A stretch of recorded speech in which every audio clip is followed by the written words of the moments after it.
So, mga guys, manood kayo. Meron tayong isang puzzle dito na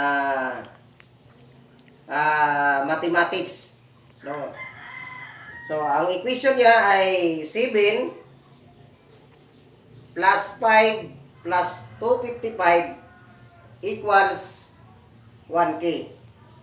So, ang sagot niya ay 1K. So, paano naging 1K ang sagot niya base dito sa equation? So, gagawin mo ang tamang equation para makuha natin yung sagot sa isang galaw lang o isang move lang. Okay.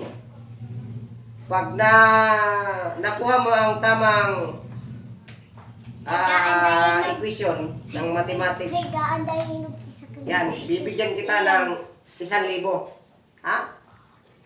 Totoo na to ha, totoong pera to. 1,000 to. Kung sino man makakasagot sa inyo.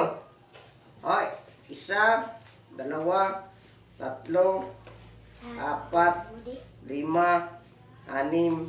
8.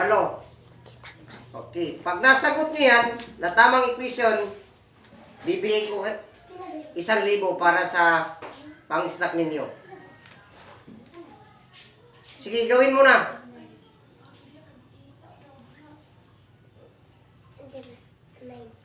Ay, mali.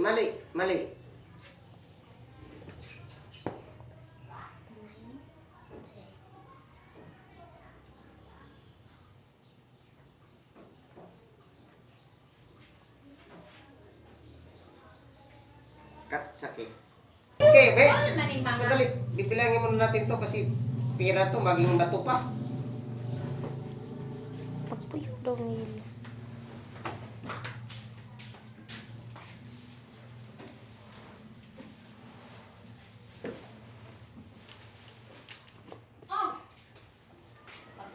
Sige. Gawin mo ang tamang equation na makuha itong 1K sa isang galaw lang. Isa lang yung ating i-move para makuha natin yung sagot. Sige.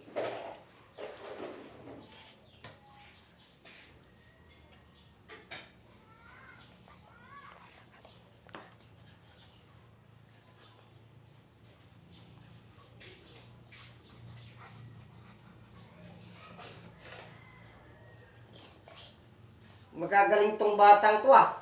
Talagang nakuha niya.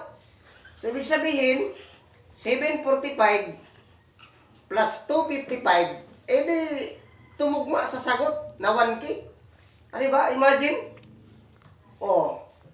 Ay, yung mga viewers natin dyan, ha? Oh, isang galaw lang. Nakuha. Grabe, talino tong batang to. Sige. Oh, tatanggapin mo itong 1,000. Totoong pira to ha, hindi to fake money. Ha? Totoong pira to. Oh. Kasi nasagot mo yan, o 1,000 para sa snack. O ano masasabi mo?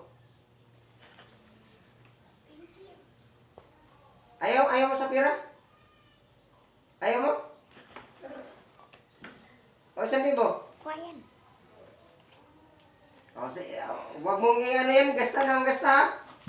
O, sabihin mo sa mama mo na, Ma'am, 1,000 ako na panalunan doon sa kabilang bahay kasi may puzzle na pinasolve sa akin yung tamang equation tapos nasagot ko naman.